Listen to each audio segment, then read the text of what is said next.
is Csaba. It's hard to describe what he does because he's a little bit of a Renaissance man, so he can talk to you about quantum computing or shamans in the Amazon and kind of everything in between. I want to welcome Csaba.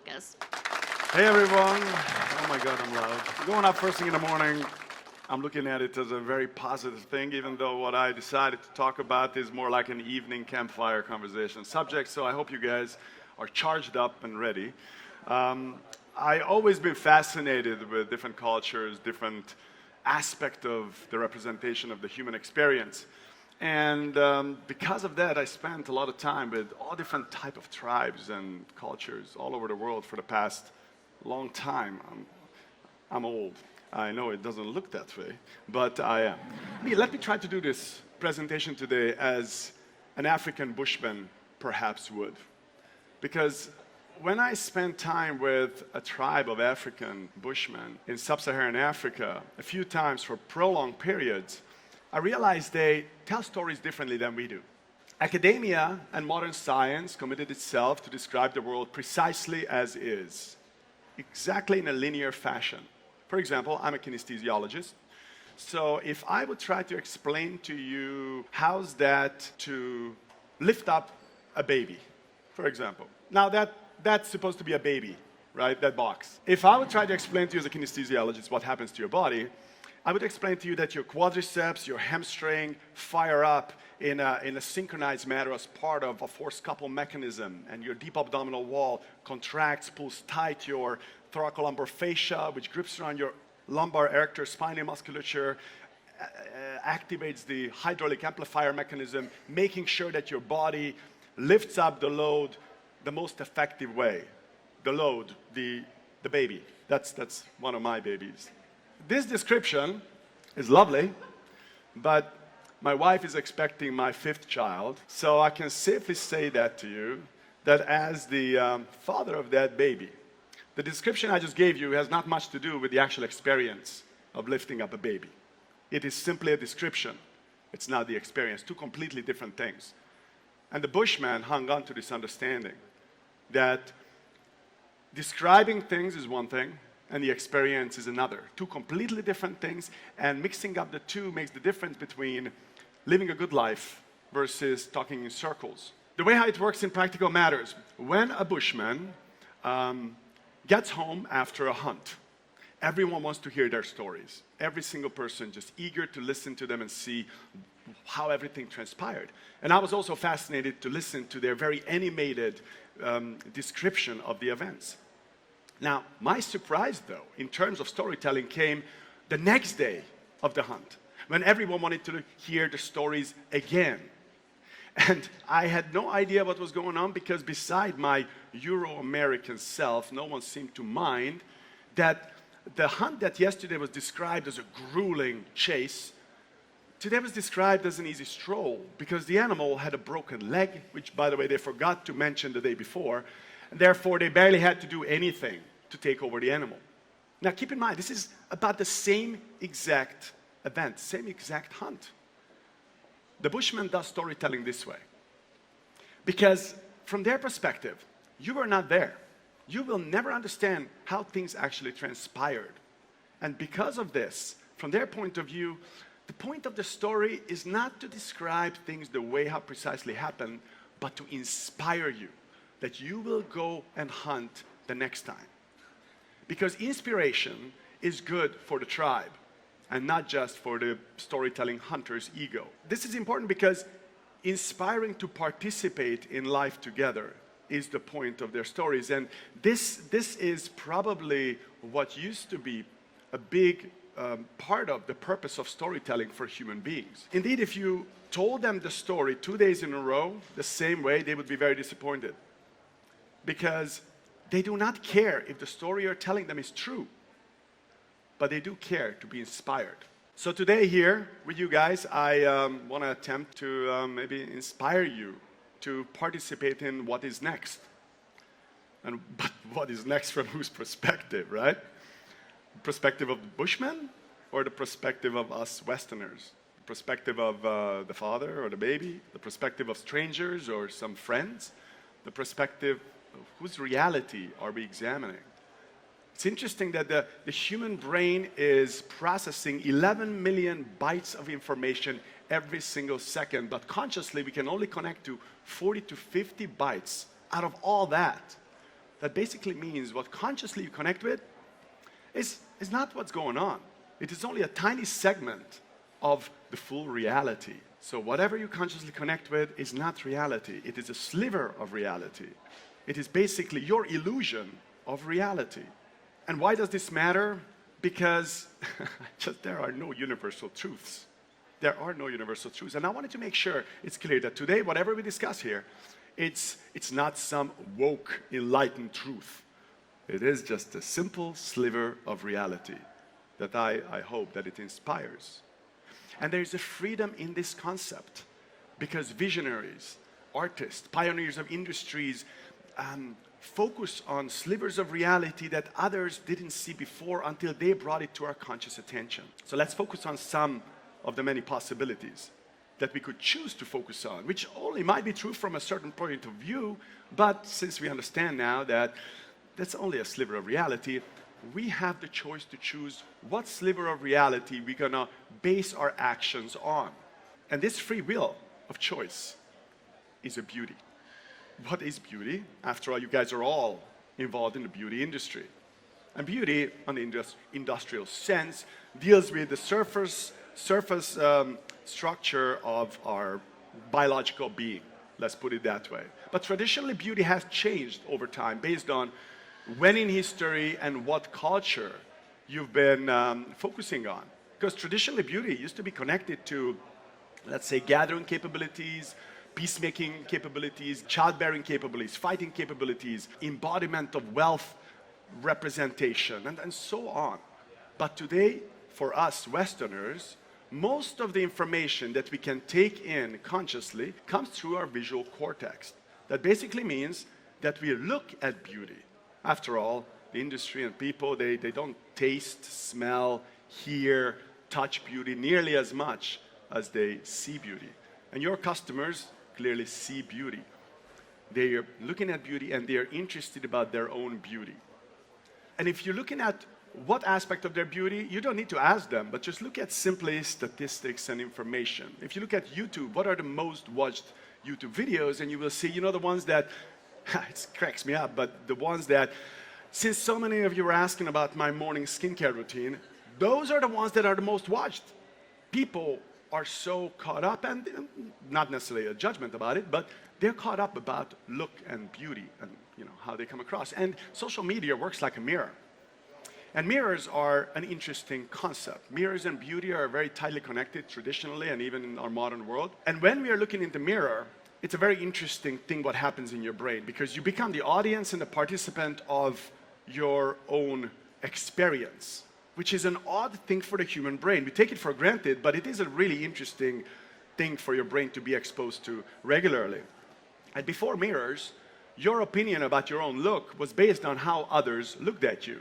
For example, if someone looked at you with a smile and appreciation or lust, then you knew you looked good, right? But if someone smirked and frowned, you got the idea that you gotta do you differently. And a lot of your actions were based on that type of motivation. Even in the 1600s, mirrors were so rare that Venetian mirrors cost more than artwork from Renaissance masters like Raphael. So this worth right now around $26 million. It's hard to tell. And that used to be worth less than a mirror, a Venetian mirror. And mirrors only been around for about 300 years the way we know them right now. So it's a pretty new concept. And mirrors provide you a vision of self which is not filtered through the perception of others. Mirrors might have been, because of that reason, a very important component of a highly individualized society, where one can believe that myself without the others is the most important focus of the individual. That I can look at myself and understand myself without the perception of others. And it's weird because though what you see in a mirror is not actually what others see in you, even in the physical sense. When you look in the mirror, that's not what others see. Only true mirrors kind of show you what others see in you. but most people never seen a true mirror in their entire life. And same goes for photo images and digital images. Whatever you see on that is not how you appear, not at all. It is just basically how photogenic you are. And a lot of the beauty industry, deals with those desires that came out of those images. The beauty of self, consciously at least, is based on a very small sliver of reality. It's not the full reality. But as we discussed before, no one really cares about full reality consciously. And the teenager who's looking into the mirror, they won't care what the full reality is because they are locked into their illusion of reality. And that illusion that makes them into your customers in many regards. And the customers today, they look into mirrors, let it be digital images or mirror or social media, they look for reassurance. They want to reassure themselves that they can be like everyone else, or they can be like their heroes, their role models, or whoever their social group deems that it's fitting the beauty modality, what matters to them. And there is a huge competition of comparison that's going on within our head. If you look at traditional tribe, what basically you realize that during the 99% of our evolutionary past, we were dealing with a very different type of competition. And we presumably evolved for that type of competition biologically. If you take, for example, a traditional tribe, which basically consisted anywhere between 20 to 200 individuals. Let's just say 100. Out of the 100 individuals, let's just take a teenage girl. A teenage girl would have compared herself to only 50 of that 100, because 50 is men, they don't really compare themselves to the men, politically correct or not, they don't. They would have had 50 other women to compare themselves to. And again, simplicity's sake, let's just say there were young girls, teenage girls, adult women, and elderly women. Mathematically, 12.5 belong to each group, but let's just say 12 for simplicity's sake. So this girl would have compared herself to 11 other girls who had very similar genetic background, very similar skill set, very similar opportunities in life. And that type of competition would have created a very healthy, achievable motivation to do your best. But what's going on today is quite different. Because today, the same type of teenage girl would compare herself to supermodels, with others with very different financial background, very different genetics, very different geographical opportunities. The competition is ginormous. And our traditionally wired brain is simply overwhelmed with that type of giant competition. It really feels like me versus the world. And what is me is something that we need to wrap our mind around a little bit. Is it me what I see in the mirror? Is it me what I see in my own social media sort of thing? The way how others tell me how I am? Is it how I compare to others that surround me, or how I compare to others in what I see in social media? What is the authentic me? How do I relate to beauty? And how do I relate specifically to my own beauty? And the version of ourselves that we are examining when we're thinking about our own beauty, is it what we wish to see, which is basically our Instagram feed, right? Or are we looking at ourselves with an inferiority complex where we always need someone else's approval to feel okay about ourselves? Or are we looking at ourselves with a superiority complex where we always need to push down others so we feel better about ourselves? Now, none of these scenarios on the long enough timeline is very good for the individual sense of well-being. And those individuals are your customers. And I know, guys, this is damn confusing. But this is the reason why people and teenagers are so confused about what is going on. And that leads to a pandemic of depression that probably you guys know about as well. And when someone is depressed, they stop caring. Because from my point of view, there is a tiny segment of the population that are super well. And they are not very good consumers. The ones who are super well, they are really not that good consumers. Even some Dr. Bronner's products, even one of these bottles have written on it that the only real makeup one needs is enough sleep and plenty of water. I consider myself to be one of these super well people at 50 or so. And if you look at me, I'm here with my gray hair, gray stubble, barefoot with an ostrich eggshell necklace that I got from someone who had literally nothing. If it was up to me, and if the organizer would have allowed me, I would be here with a loincloth on, and that's that. And if you don't believe that, ask my wife. But when it comes to a beauty industry customer, they're not like me. A beauty industry customer uses products because they try to feel better about themselves. And because oftentimes the idea of looking better is the driving force behind the idea that if I'm looking better, I'm feeling better, which is oftentimes really not the case. Or even if it's true for a moment, it's only a temporary solution. And if a person really feels bad, let's say that person falls into depression, which has been happening on record levels, the beauty industry is going to lose that customer to the medical industry. And the medical industry will be very, very welcoming another patient who will take the readily available antidepressants or sleeping pills and so on. And the use of such, I'm sure you guys are aware, is like skyrocketed during the past decade or so. Wellness, beauty industry, medical industry. A depressed customer is not a good customer for wellness and not for beauty either. And obviously the story is not that simple. It's very complex, very complicated, but you guys in the beauty industry have a role in what type of narrative is being pumped out to the public. Because narrative can operate as fuel for fire. And if that fuel that you throw on the fire makes a bonfire, right? And if that fuel, that narrative is like in the 90s for being skinny, that will start a fashion fad which will create all kind of social problems. But if you use that, your power for really good things, you can toss that fuel onto a different type of fire and ignite something completely different, a different type of social movement. A social movement building on weakening the customers is something that could actually lead to the loss of market share and definitely will lead and had led to people who work in the beauty industry, like the loss of purpose, the loss of meaning in their work. But a positive social narrative could create a paradigm shift. And since there are so many eyes focused on what the beauty industry stands for, the paradigm shift could create a ripple, and that ripple could seep into society and create a completely new thing, a full-blown beauty. Beauty is considered by many superficial, and I don't buy into that. Because beauty is the only reason every living creature today is alive, right? Beauty in the eye of the beholder is the only reason we are all here and every creature is alive today. And I'm a big, i.e. procreation, in the case I'm not clear what I'm talking about, which I'm a big fan of. Remember, I have about 5 babies. The wellness industry is dealing basically how one is doing underneath the skin that the beauty industry is focusing on. And looking and feeling authentically beautiful without a question is the ultimate sense of well-being.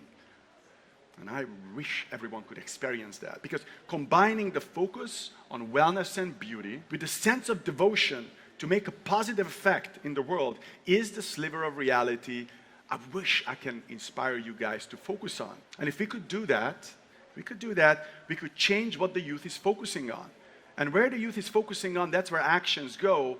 And where their actions go, that's where the future is leading, and that's what's next. Because ideas of bettering the world and bettering self are lovely. But the only thing that really matters is actions. And as long as the attention for the youth is on products and influencers who focus only on their superficial layer of their existence, then whoever is looking at them will also only be connecting to the superficial layer of their world. And we need youth and we need people who decide to look at a different sliver of reality, a different type of beauty maybe social effectiveness of doing positive things that affect everyone now in a global tribe positively. And you guys have the attention. You guys have the power. But what can we inspire them to pay attention to? How can we make all of these ideas that I just talked about actionable? Once you're grown up, and I can see everyone is grown up here, you realize that the separation between childhood and adulthood is much blurrier than a child would think, right? Perhaps it doesn't really even exist. Once I understood as a father that when I figured out how to really communicate with my kids, I realized the same type of communication works great with adults as well while I was coaching. I just don't think actually there's a difference between adults and children when it comes to communication. Maybe as adults we are a little bit stuck deeper in our certain patterns, but overall, communication with children that works with adults as well, and vice versa. So when I looked at my experiences and my research with traditional tribal life, hunter-gatherers, I realized that they do not do one thing. They do not praise state of being. They don't say, you're an amazing hunter, you're the best, you're the most talented, you're so beautiful. They do not make statements, and not just one culture, traditional tribe, but none of the ones, including the Chukchis, the Shipobos, the Sandbushmen, whoever I examined and I spent time and lived together with, none of them made statements about state of being. This is, by the way, what was the case in our Western world as well, for sure until the Second World War, and then gradually from the Second World War it started to shift. In the 70s, 80s, it kicked into high gear. And if you look at how people parent today and how media and social media guides our attention, it's all about the state of being. And when someone makes a statement to an individual about their state of being, then that individual is going to identify with that state of being. Now, this identification process changes throughout the lifetime. When, let's say, initially when your brain is just patterning the first 14 years of your life, anything that someone is making a statement about yourself, you identifying with that without questioning it. Doesn't matter how old you are, if someone is keep making a statement about your state of being, you will identify with that. For example, if you make a statement about someone that you're pretty, right? One would think that's a good thing, it will boost their self-confidence. But in actuality, that's not what happens. What happens is you identify with the state of being of pretty, and whenever someone else shows up in your environment who's also considered being a pretty, your identity is being threatened. And then what you're going to do is you're going to surround yourself with people who make you feel pretty, but you can only do this for so long, because in our world, your identity will be threatened from every angle, and that will lead to an identity crisis.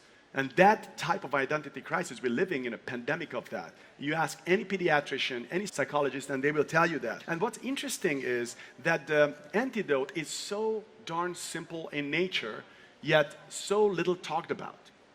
When you praise, bring attention to the action that leads to the state of being, then you give the child, for example, a clear understanding how they can be full control of that state.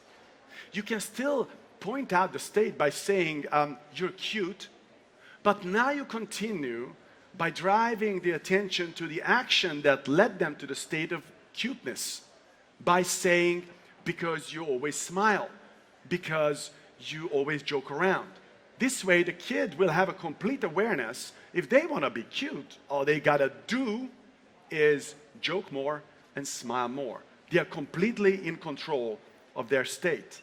So praising action versus state is one of the most important self-confidence boosting tool a parent can give to their children. But this remains an amazing self-confidence boosting tool for everyone. Bosses and leaders can give self-confidence to their customers. Politicians can give self-confidence to citizens. Teachers to children, to students, strangers to strangers, industries to customers. The beauty industry could give self-confidence to their customers and still keep them as customers, but improving their lives simultaneously at the same time, instead of wearing them down gradually. And you guys could do this. You guys could create action products that lead to the state of beauty. Find a way to praise action with your products versus states. Find a way to guide your customers' attentions to what they can do actively that leads to the outcome of the desired state of beauty versus emphasizing only the outcome. And when we do this for adults, we inspire them to act well at any age. And there might be a series of new tools and products that become available for everyone. Because when you praise the state of beauty, everyone will want to try to stay beautiful, youthful, beautiful. And we all know that's not sustainable. It only leads to an ever-increasing morbidity. I mean, I spend a lot of time, I live here in LA, in Beverly Hills, and I tell you, there's nothing more morbid when someone is stuck perpetually in the cycle of wanting to stay youthful, beautiful at the age of 50, 60, 70. But when you find a way to focus on the actions that lead to beauty, those actions will change at every age. And the actions that lead to beauty will evolve within one's lifetime. So for example, in the 20s, the actions can be bright-eyed interest type of actions that will change eventually into 30s, where you're making actions that is supported with confidence. And then in the 40s, it can change into a loving parenting. Then in the 50s, massive leadership moves can be representative of beauty. And eventually in the 60s, 70s, supportive guidance and mentoring could be associated with beauty this way. These are my parents, by the way. And this way, the industry and society could encourage everyone to connect to beauty differently by focusing on the action that potentially could lead us to feeling beautiful age appropriately. And if we make this paradigm shift, guys, we will support movements which will feed our society with empowered actions leading to the state of well-being at any age. And you can diversify this concept demographically, geographically, ethnically, and the amount of products that could become available are endless. Praising action always to achieve outcome could be amazing for business. And if we manage doing this and embrace beauty this way, through the actions of all ages, shapes, and types, we will be doing good for society, human development, social environment, and for our collective future. Because looking at ourselves is very human. The fascination of looking at ourselves is something that powered many industries, many art forms, many social movements. First, the fascination was a privilege for royalty and kings who were able to look at themselves on paintings, and eventually a selected few on black and white photos. Then we added some color to those photos so they're a little bit, more like us. And then we added movement to those through motion pictures. And then we wanted to make it even more lifelike, so we added sound to it with the talkies. And then we wanted to make it available for all of us to look at ourselves, so we made TVs so everyone can have it at their home. And the fascination of looking at ourselves, it's remained, and we created 3D movies, 3D TVs, so it's even more lifelike. And now VR, virtual reality stuff. Our egos have been fascinated, guys, looking at ourselves. And not just our egos. Many spiritual traditions around the planet, they believe that consciousness is like an eye. And that eye can see and witness everything except itself, because the eye cannot see itself. And that is the reason why the spirituals believe that consciousness created matter so it can witness itself in the matter. When you look at religious folks, many religions believe that God created humans for its own image. Therefore, whenever you're looking at yourself, it's good because you're looking at God. But if you're an atheist, just look at data and see how fascinated we are looking at ourselves. It doesn't matter what your motivation is. Looking at ourselves and looking at beauty is very human, and there's nothing wrong with it. Changing what we are looking at, focusing on action, that's an inspiration a modern day Los Angeles bushman would be gladly telling you guys stories about. Thank you very much.